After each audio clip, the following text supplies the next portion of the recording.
Hi అండి. AP ఎన్నికల ఫలితాల తర్వాత అందరినీ వేధిస్తున్న ప్రశ్న, వైఎస్ఆర్సీపీ అభిమానులు జగన్మోహన్ రెడ్డి వీరాభిమానులు అడుగుతున్న ఒకే ఒక ప్రశ్న, 11 సీట్లకు పరిమితం చేయాల్సినటువంటి దారుణమైన తప్పు జగన్మోహన్ రెడ్డి ఏం చేశాడు, మేమేమి చేశాము?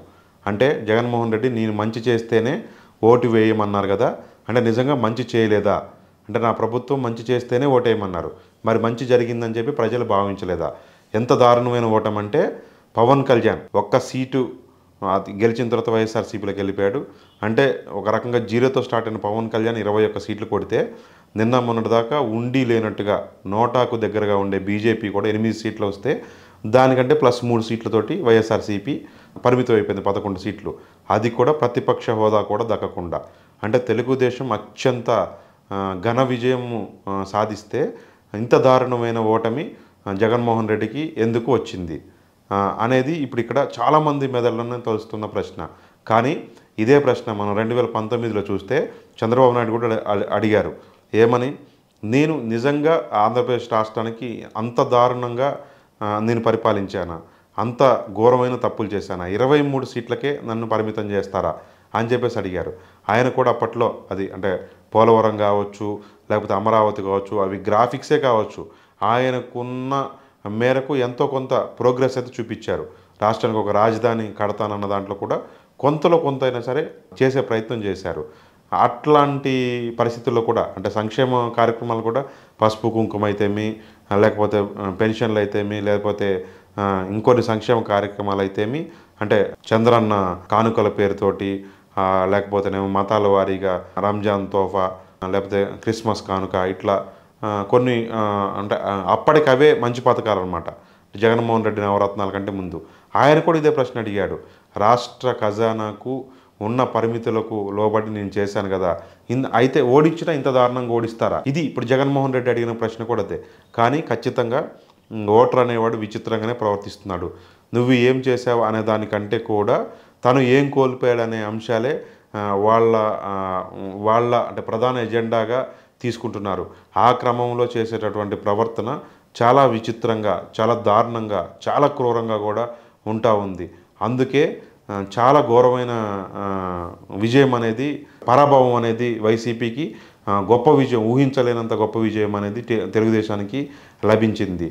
అంటే సంక్షేమం ఇచ్చాము, అంటే ప్రజలకు ఎప్పుడు ఇవ్వనన్ని డబ్బులు ఇచ్చాము, సంక్షేమం ఇచ్చాము, 2,70,000 కోట్ల రూపాయలని 130 సార్లు బటన్ నొక్కి మరీ పంచాము, కాబట్టి ప్రజలు మాయానికే ఉంటారు అనేదాన్ని, అంటే ఎన్నికల అజెండాలో ఇదొక్కటే కాదు, సంక్షేమం ఒకటే సరిపోదు.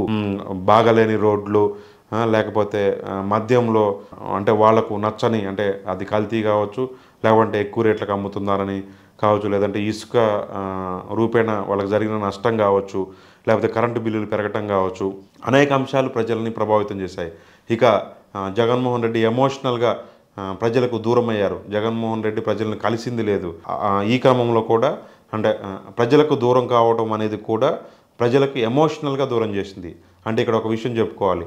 ఏంటంటే అంటే మామూలుగా ఒక పేద కుటుంబం వాళ్ళు కష్టాలలో, అంటే వాన నీళ్లు, అంటే చూరు నుంచి వాన నీళ్లు కారుతున్నప్పుడు కూడా నెత్తిన గుడ్డ కప్పుకొని వాళ్ళు ఉన్న క్రమంలో చాలా కలిసిమెలిసి ఉంటారు.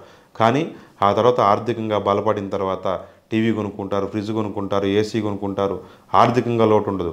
అయినా సరే కష్టాల్లో, నష్టాల్లో, ఇబ్బందుల్లో ఉన్నప్పుడు ఉన్నటువంటి ఆత్మీయత, అనుబంధాలు, లేదంటే ఒకళ్ళ మీద ఒకళ్ళకు ఉన్నటువంటి ప్రేమ, ఇటువంటివి వీళ్ళు బాగా డబ్బు సంపాదించిన తర్వాత చాలామందిలో కనిపించకపోవచ్చు. ఎందుకంటే అక్కడ ఎమోషన్ మిస్ అవుతూ ఉంది. అంటే భర్త నేను డబ్బు సంపాదిస్తున్నాను, నేను ఇంటికి కావాల్సింది సమకూరుస్తున్నాను, ఇంకా నేను చెప్పింది వినండి, ఇక మీరు చాలు అనే రకంగా ప్రవర్తించినప్పుడు ఆయన బాధలు, ఆయన కష్టాల కంటే కూడా ఆయన మనిషిగా మాకు దగ్గర కాలేకపోతున్నారు అనేది ఆ కుటుంబానికి దూరం చేయొచ్చు. అలాగే ఇప్పుడు ఇక్కడ జగన్మోహన్ రెడ్డి కూడా నేను పథకాలు పంచాను కాబట్టి నాకు ఓట్లు వేయండి, నాకు ఓట్లు వేస్తారు అనే దగ్గరే ఆగిపోవడం కంటే కూడా ఆయన కష్టంలో ఉన్నప్పుడు, జగన్మోహన్ రెడ్డిని జైల్లో పెట్టినప్పుడు, లేదంటే జగన్మోహన్ రెడ్డిని కాంగ్రెస్ పార్టీ చాలా దారుణంగా పరాభవంగా చూసినప్పుడు, ప్రజలు అప్పుడు చూసినప్పుడు ఆయనకు ఎమోషనల్గా కనెక్ట్ అయ్యారు. రాజశేఖర రెడ్డి చేసినటువంటి పథకాలు కూడా వాళ్లకు జగన్మోహన్ రెడ్డిని దగ్గర చేశాయి. ఆ ఎమోషనల్ కనెక్టివిటీ, ఆయన అకస్మాత్తుగా చచ్చిపోవటం కూడా ఆయన పట్ల ఉన్న ప్రేమ, అభిమానాలు జగన్మోహన్ రెడ్డికి ట్రాన్స్ఫర్ చేయడం కూడా మనం చూసాము.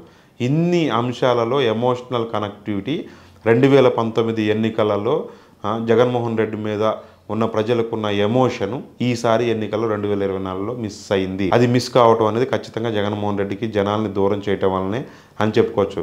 2014లో ఆయన ఓడిపోవటం కూడా, తర్వాత ఆయన పాదయాత్ర చేయటం, ప్రజలను ఆప్యాయంగా పలకరించడం, వాళ్ళ కష్ట సుఖాలు అడిగి తెలుసుకోవటం, అంతకుముందే ఆయన మీద కానీ లేదంటే రాజశేఖర రెడ్డి మీద కానీ ఉన్నటువంటి ప్రేమ ఆప్యాయతలు ఈయనకు షిఫ్ట్ కావడానికి ఉపయోగపడింది.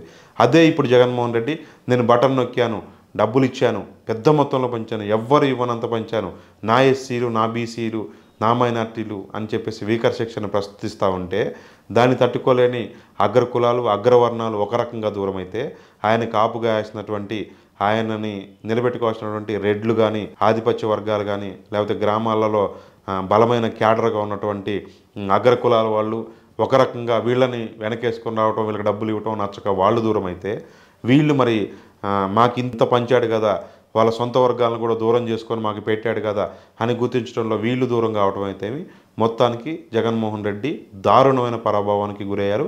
ఈ పాఠం నుంచి ఖచ్చితంగా ఆయన పాఠం నేర్చుకోవాలి, భవిష్యత్తుకు కార్యాచరణ రూపొందించుకోవాలి, దూరమైన వర్గాలను దగ్గర చేసుకోవాలి, ప్రజలకు మళ్ళీ ఎట్లా చేరువ కావాలనేది చూడాలి. కానీ ప్రజలు మాత్రం దారుణంగా ఓడించాలనుకున్నప్పుడు ఏ నిర్దయ చూపించట్లేదన్న విషయం మాత్రం ఈ ఎన్నికల ఫలితాలు అయితే ఒకసారి నిరూపించాయనైతే చెప్పుకోవచ్చు. మరొక వీడియోతో కలుద్దాం. Thank you.